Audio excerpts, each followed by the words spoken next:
Good morning, family.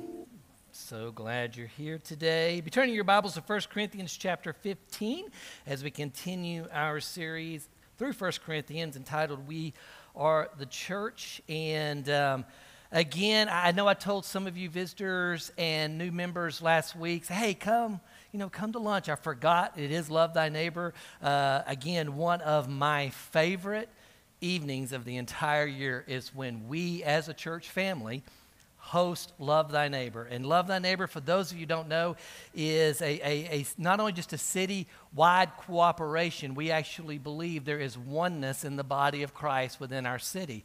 And we celebrate that each month, each fourth Sunday. We meet at a different church, and we celebrate that together, and we host tonight.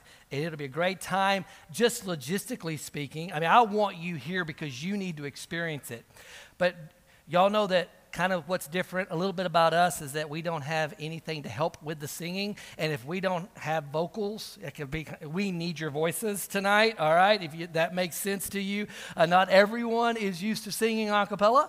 And so it would be great, just logistically and practically speaking, that every one of your voices showed up tonight. But beyond that, you're going to be blessed.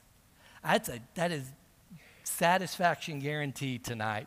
Tonight is special. And I even want to make a special plea to those who have children. I know it's hard to get back up here and to do the children thing. Your children need to see this. They need to see black and white and Hispanic worshiping together under the same place. They need to see people crossing those religious divisions. They need to experience something that maybe many of you never have. So I understand it's hard, but I'm telling you, your children need to see tonight, okay? I'm pretty passionate about this, obviously. This is a good thing. 6 o'clock or 5:30, please get here a little early. We want you welcoming our visitors from the city in, but please park at the back because we're going to need those front areas for our visitors tonight. So, continuing on, and there is a message that I'm going to read here from the Dunnigans that's actually very appropriate for the topic today. As you know, the Dunnigan family experienced a loss of their granddaughter. The granddaughter was born way premature, just lived a little short time, and so the Dunnigans had been feeling that kind of grief. But they wanted me to read this to you from Ron and Sheila. Thank you. 2 words that seem inadequate to express our sincere appreciation for your love, your cards, text, friendship, hugs, and most of all, your prayers for our family as we are processing and grieving the loss of our sweet grandbaby, Amelia. Eastern Hills, you love well. And we ask for your continued prayers. So Ron and Sheila, you have our hearts. You know that. Experiencing the pain of this loss, this death. And we've had these conversations as well as many others. I don't understand how people go through loss without a church family, without a spiritual family to come around them, especially a loss like this one. So anyway, Eastern Hills, keep loving. Just keep being family. Keep loving through both the highs of people's lives, but also these dark valleys. And so it's appropriate today that as we continue our study through 1 Corinthians, we get to 1 Corinthians chapter 15 that actually deals with the resurrection from the dead. And somehow, some way, if you remember that Paul planted this church, and 5 short years later, he is writing many letters, one of which is 1 Corinthians, to deal with this church in crisis, and this church in chaos, this church that had already become so worldly instead of spiritually minded. And they had let the world come in, and it had caused things that we've had to deal with, and that Paul had to deal with, like division and like sexual immorality and like the lack of love in their gatherings, them elevating their own individual rights. And we've talked about these things, but this one is the most astonishing of all to me. That in 5 short years, the church in Corinth began to doubt the bodily resurrection from the dead. They had let voices influence them in such a way. I mean, this is a pretty core tenet of our faith, right? To actually believe in a bodily resurrection from the dead. And yet they had let philosophy and the spirit of their age speak to them in such a way that it had influenced them to believe. I can still believe in Jesus. I just don't necessarily believe in a bodily resurrection from the dead. And it makes me have a sharp warning to all of us that we are just one generation away from people not believing in the death and the burial and the resurrection of Jesus Christ. Because Paul makes it clear, if you don't believe in a bodily resurrection, then you do not believe in the resurrection of Jesus Christ. And he makes that connection strong. I mean, there are some things like tonight, right? What are we unifying under? Because there are some doctrinal differences between you and me and some of the people that will be meeting in this room tonight. That's truth, right? But what do we believe in? Jesus. And we believe in his death and his burial and his resurrection. And I'm sorry, if that belief is not there, I can be your friend, but I can't be your brother. There are some parameters to unity. There are some parameters to unifying. Yet, what breaks my heart is that some of these believers in Corinth, I wouldn't even be able to call my brother. And I wouldn't be able to call them my sister, because they are denying the victorious, empty tomb that not only gives us forgiveness of sins, but gives us victory as people of God. And so as we look at this, I begin to think about, how serious is Paul? This is the most important thing that he has to deal with of all the other topics that we've talked about. You can see it in 1 Corinthians chapter 15, verse 13. When he says this, Paul says, if there is no resurrection of the dead, then not even Christ has been raised. And if Christ has not been raised, our preaching is useless. Look at this.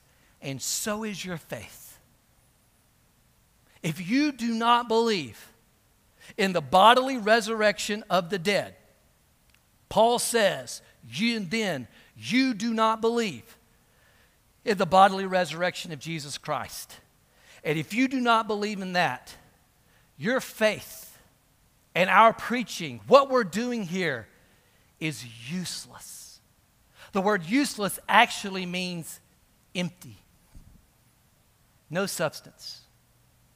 Beyond the veneer, beyond the shallow front, there's actually no substance to what's being taught, what's being preached, what's being believed.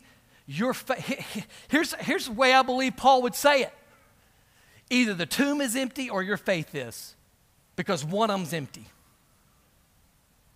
Either the tomb is empty or your faith is, but one of the two is empty.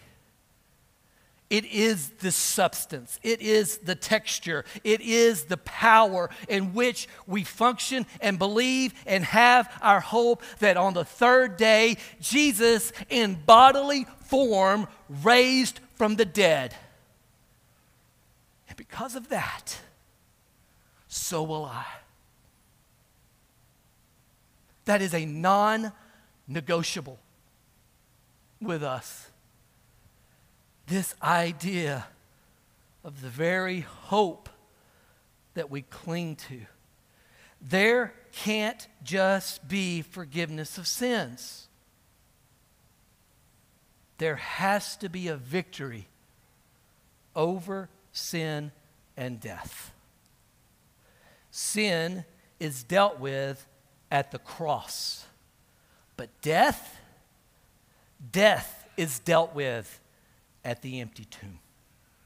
So with that in mind, let's stand for the reading of the word. 1 Corinthians chapter 15, starting in verse 35. But someone will ask, how are the dead raised? With what kind of body will they come? How foolish. What you sow does not come to life unless it dies. When you sow, you don't plant the body that will be, but just a seed, perhaps of wheat or of something else. But God gives it a body as He has determined. And to each kind of seed, it gives it its own body. You see, not all flesh is the same. People have one kind of flesh. Animals have another. Birds, another. Fish, another. There are also heavenly bodies. And there are also earthly bodies. But the splendor of the heavenly bodies is one kind. And the splendor of the earthly bodies is another. You see, the sun has one kind of splendor, the moon another, the stars another.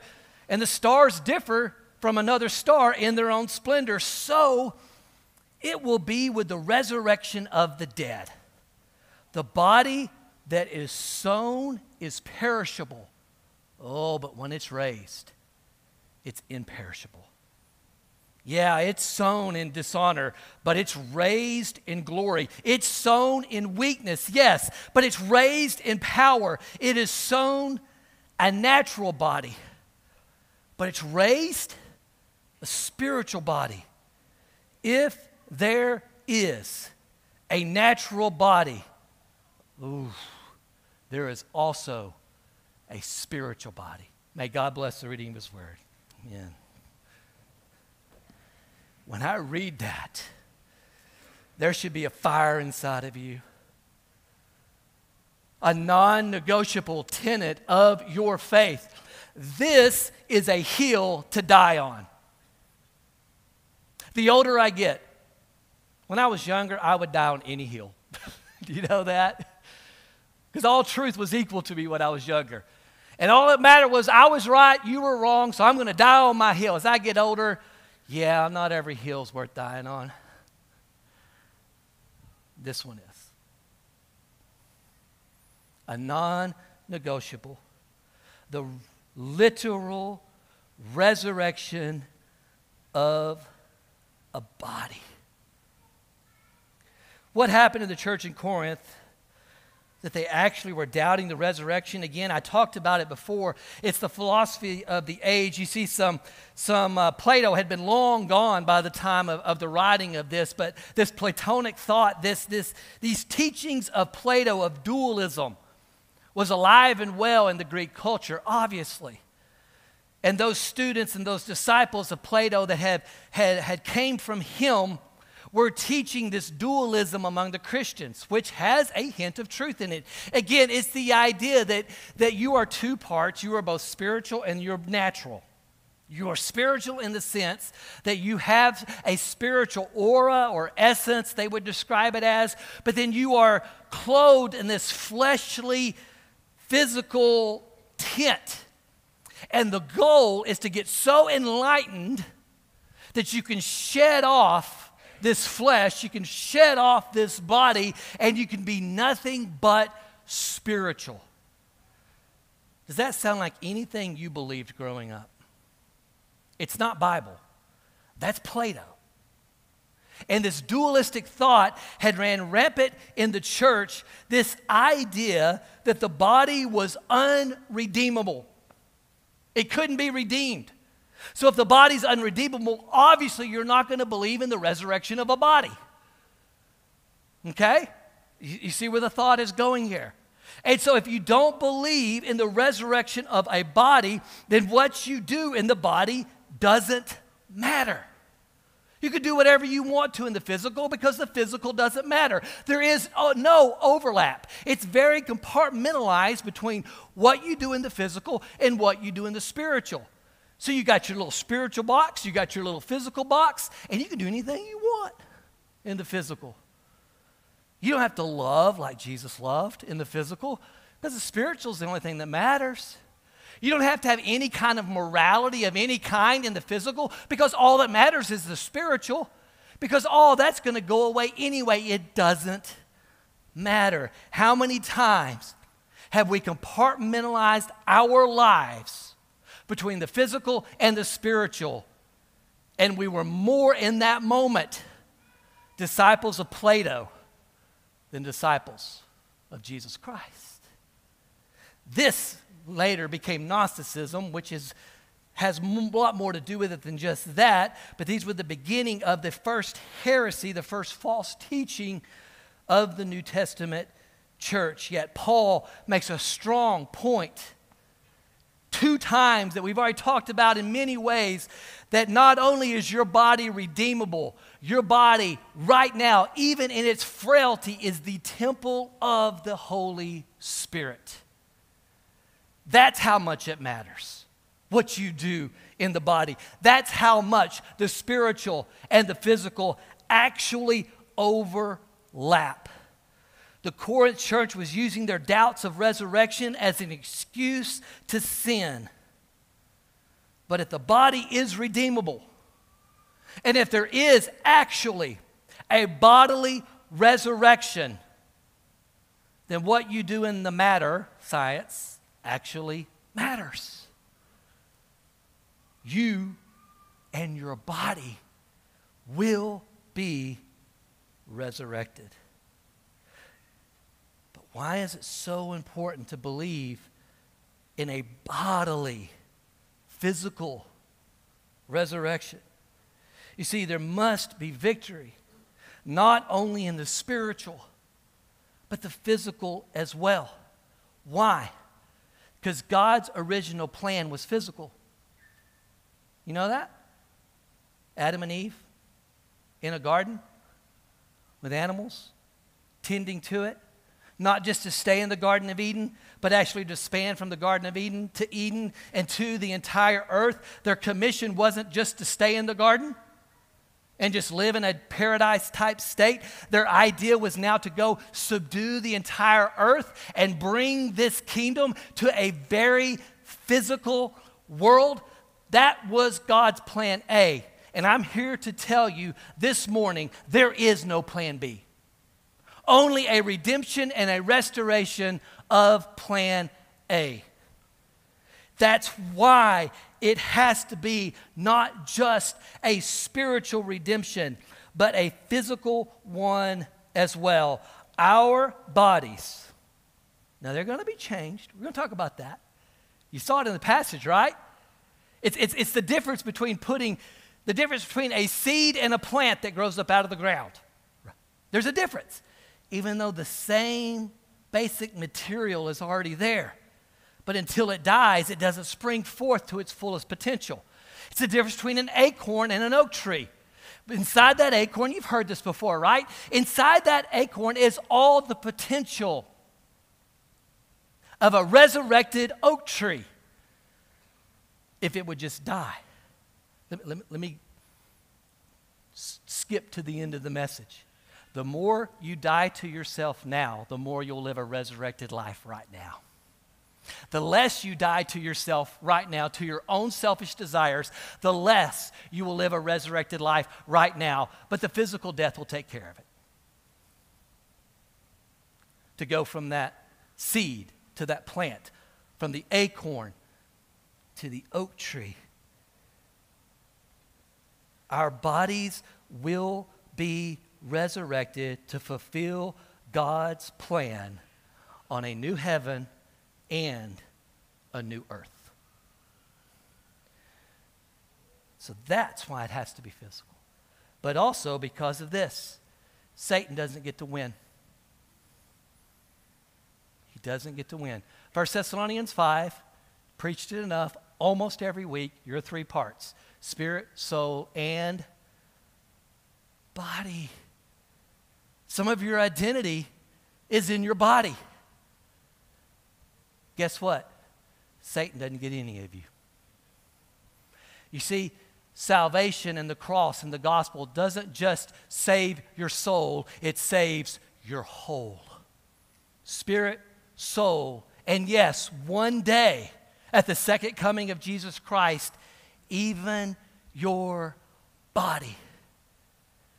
If you believe heaven is a bunch of disembodied souls floating around with a harp in an eternal church service. Number one, I'm not as excited about that, to be honest with you. As much as praising him is going to be awesome.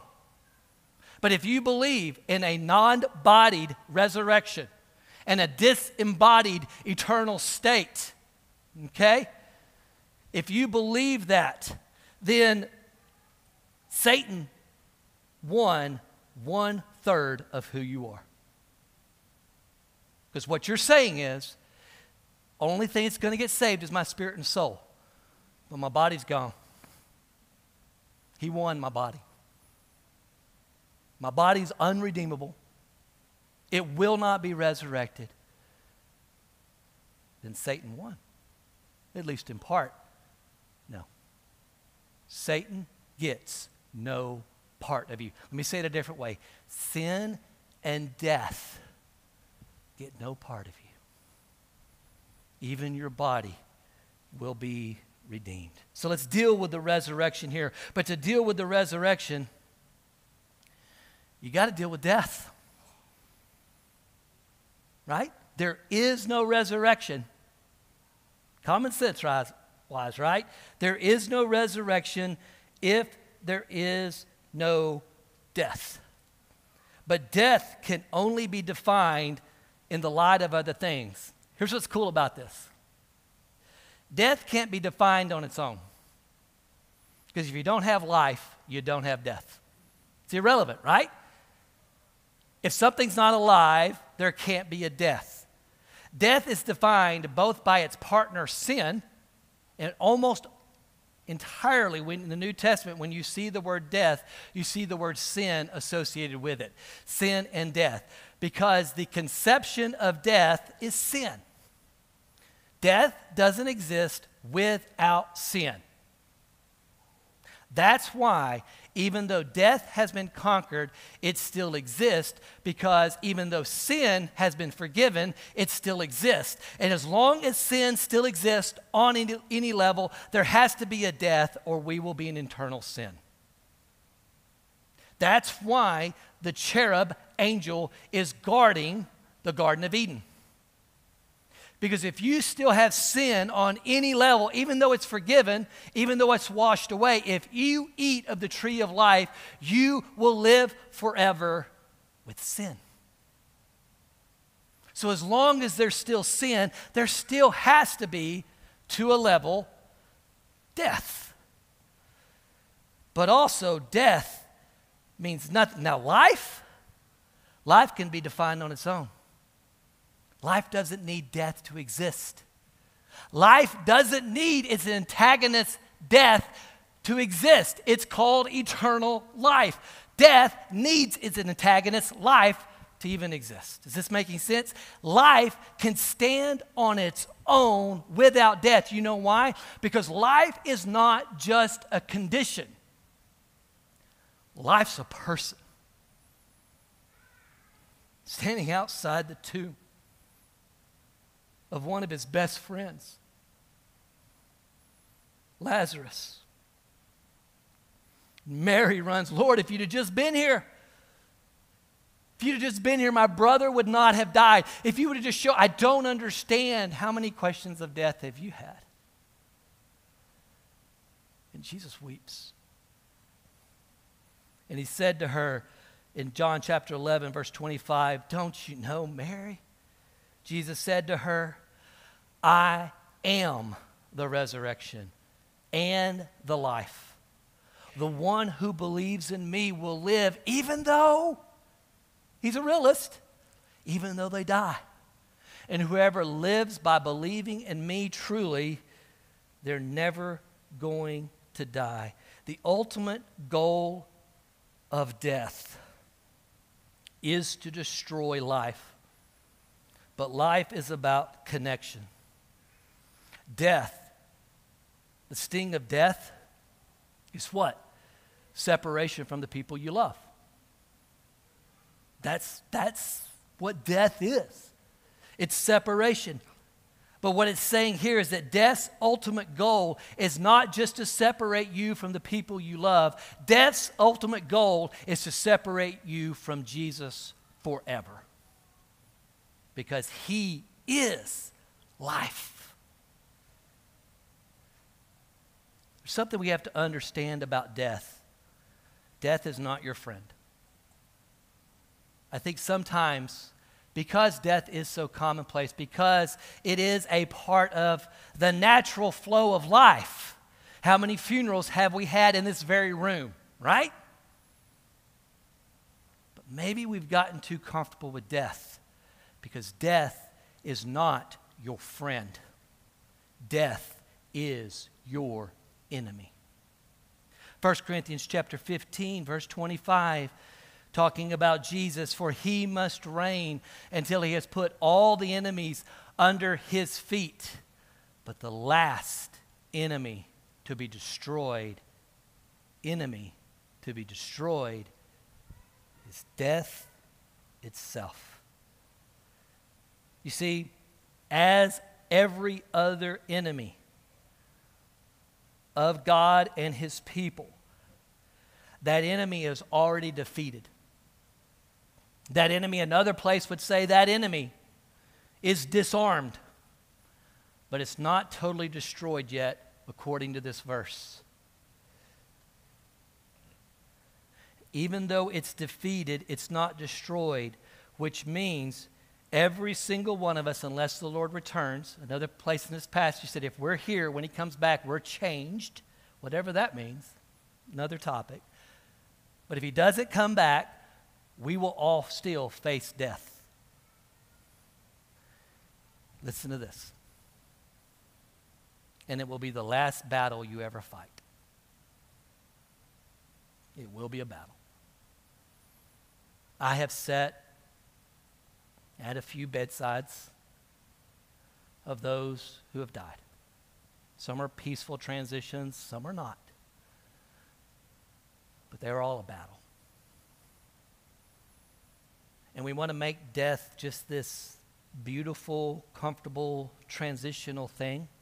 And I understand that. And there are some passages that talk about death can actually be beautiful. That means that's showing you how much victory we have over this. But make no mistake, just because death can be beautiful at some times does not mean it's not the enemy. Because God's plan and heart for you was never death. He's life. That's who he is. He is not death. It was never his heart. It was never his plan for you to be separated from someone you love. That is not his kingdom. That is not his heart. He is the author and the sustainer and the redeemer and the restoration and the resurrection of life. That's who your God is. And yes, he has authority. And yes, he is still sovereign. But just because he has authority and he is sovereign does not mean he is the source of death. The character of your Father is one of life and connection forever, with no goodbyes. And so, do you know when it said that Jesus wept? Cool word in the original language. Because it is a weeping. When Jesus wept outside the tomb of Lazarus, shortest verse in the Bible. Hey kids, say Jesus wept right now. All kiddos, Jesus wept. Jesus, okay, you've just quoted a verse. See, it's easy. Shortest one in the Bible. That word wept there is not only sadness, but anger. It's almost like huffing and growling. You see, Jesus was feeling the separation of Mary and Martha and himself in human form, this separation of death. And he felt the moment, but he was mad. He was mad at death. Wasn't there lack of faith? I believe he was mad and huffing and puffing at death, saying, death, your day is coming. You've hurt my people for too long. You've hurt my children for too long. Your day is coming. So every time you're there and it feels like death is unfair, you're right. God feels the same way. He has to take away sin. You understand that, right? It's okay to be mad. It's okay to be angry. Don't get so comfortable with death that it doesn't disgust you, because it disgusts God. The last battle you will ever fight is death. And your first victory in glory will be that victory. Every believer who goes and faces that final battle, think about all the battles you fought while you were alive. Think about all the time you've dealt with darkness and pain and hurt and division and disappointment and physical ailments. Think about all the battles you fight. You have to fight one more battle, and you are ushered victoriously into paradise, because to be absent from the body is to be present with the Lord, and it means that death didn't win, because the first face you see is Jesus, the definition of life.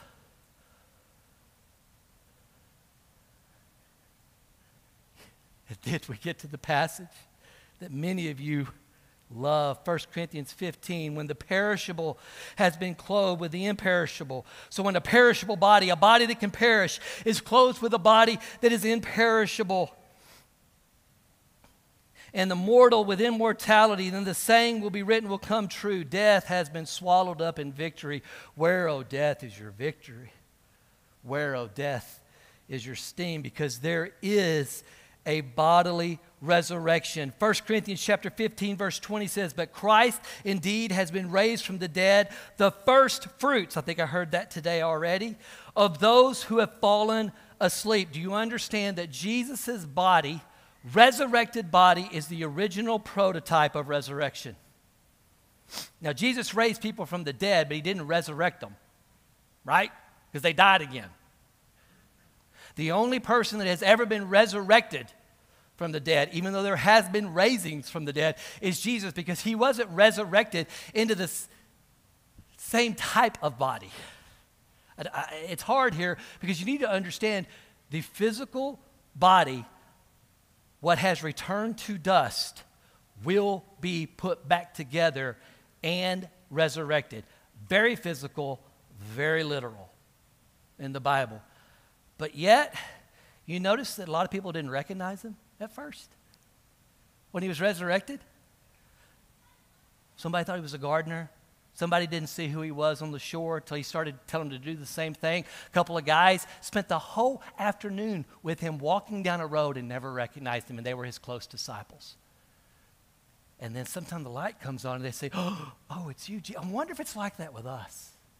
That our resurrected bodies, they're us, but more in some way. How would I describe that to you? Let's put up the picture of the car. If anybody wants to know, my birthday is January 18th. That's it. That's a beauty. I think it's from 1958 to the early 60s, and just in case some of you, I just split the middle and said 1960s Corvette there. But I love that model because they went to the dual headlights up front. I love that. Boy, that's just, whew, that's sharp. That is beautiful. That's my dream car. But it's been a long time since, anybody in here born 1960-ish? Okay, this is what you look like now. Can we get the next slide? Next slide, please. Same car. You notice it has wheels, but it has other wheels. Just saying. Okay. Little, seen better days. Can you still see the same lines, though? Can you still see it's the same car? Yes, rust and decay and things have had its way, but then let's get the next slide. Ooh. That is a 1960 Corvette Resto Mod. You know what the difference between a Resto Mod and a true restoration is? It's the same, but more. See, under that hood is the latest and greatest Corvette engine.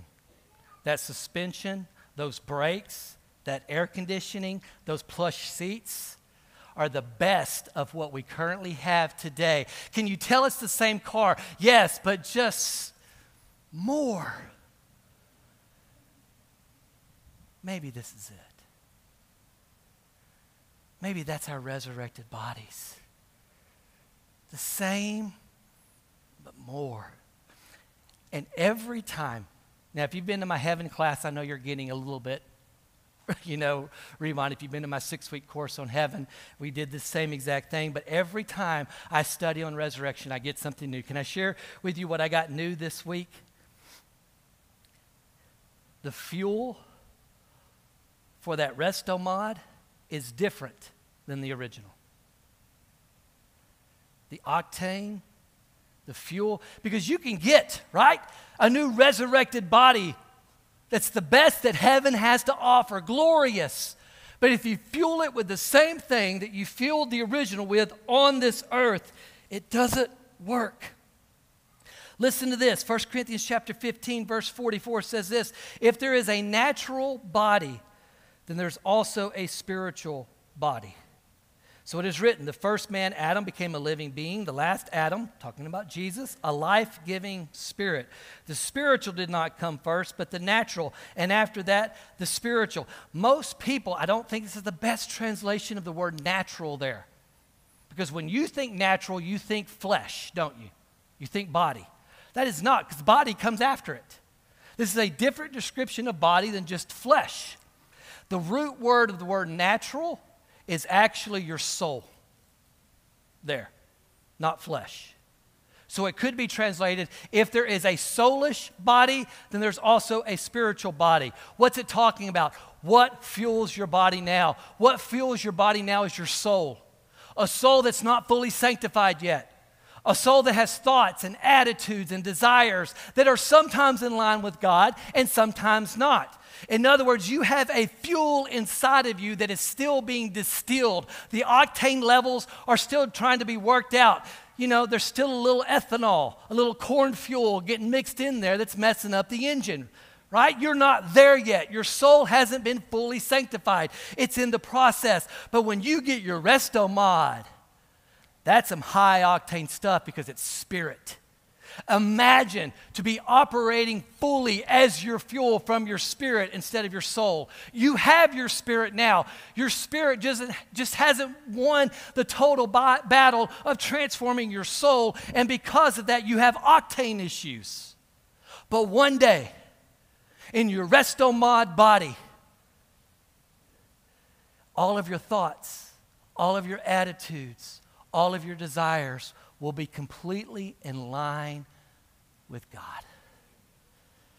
No more anxiety. No more second guessing yourself. No more insecurity. The thing that fuels you and actually literally tears down your physical body from the inside out right now will be gone, and your soul and your spirit will become one, and you will have the fuel to run forever, baby. This is what resurrection is. Not only new on the outside, new on the inside, but it's still you. A fuel that will keep your engine running forever. I have a whole other section I can't get to, time's up. But this was really hard to teach on because anybody knows how passionate I am about this. You can have your resurrected life now. To a degree. Not fully, but to a degree. It's possible to taste some of this right now, okay? I did a whole 6-week course on this entitled Heaven. There is a life group that's actually going through that video. We took videos of it and all of that. The Holton Life Group that meets here at 5:32 on Saturday or Sunday afternoons, okay? Not this Sunday afternoon because we have Love Thy Neighbor. They meet, I think they still meet upstairs or wherever they meet, okay? They're going through this Heaven class. If you haven't been through the Heaven class, I'm going to ask you to go to the life group because hope's that important. Do you understand that? Your theology of heaven, your theology of resurrection was the main thing the enemy was trying to destroy in Corinth. Because if he couldn't get them to think about heaven, and if they had a misunderstanding of the resurrection, he knew he could destroy everything else about them. It's that important. If you have not, and I'm not saying just because I taught the class, please, it's just something we need to think about more. It says in here, you remember that passage? It says it in here, eat and drink, for tomorrow we die. It says it in this passage. That was a gladiator term that Paul used. I think some Christians still believe like, well, I might as well eat and drink because tomorrow I die.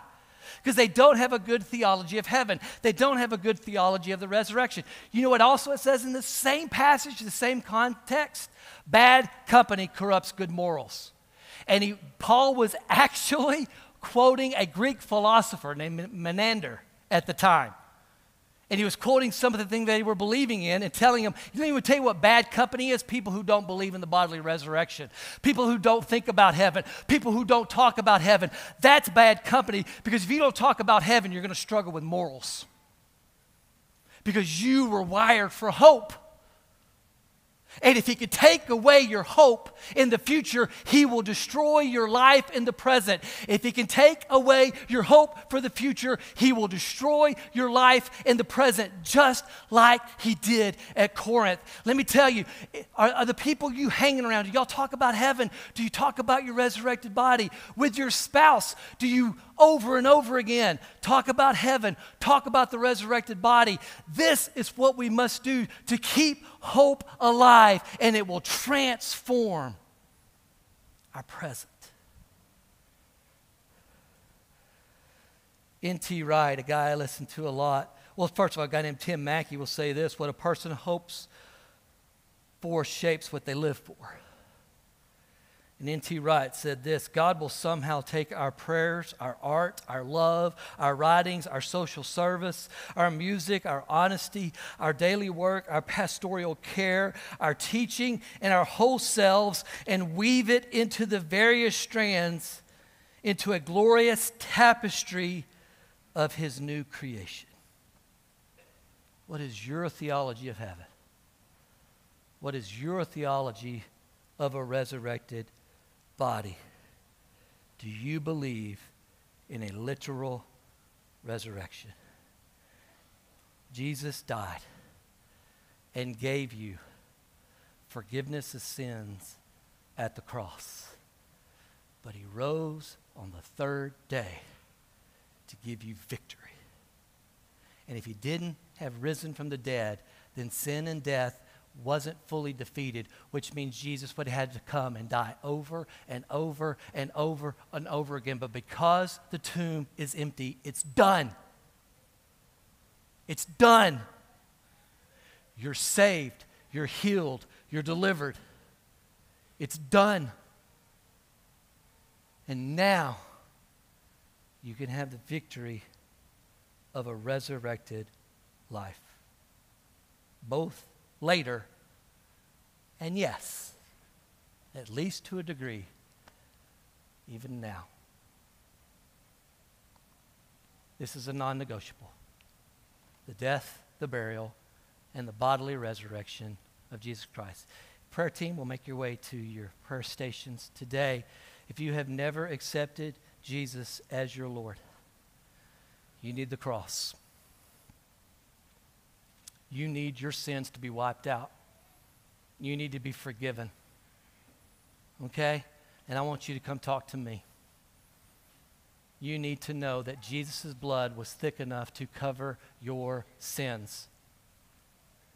Whatever they were, whatever they are.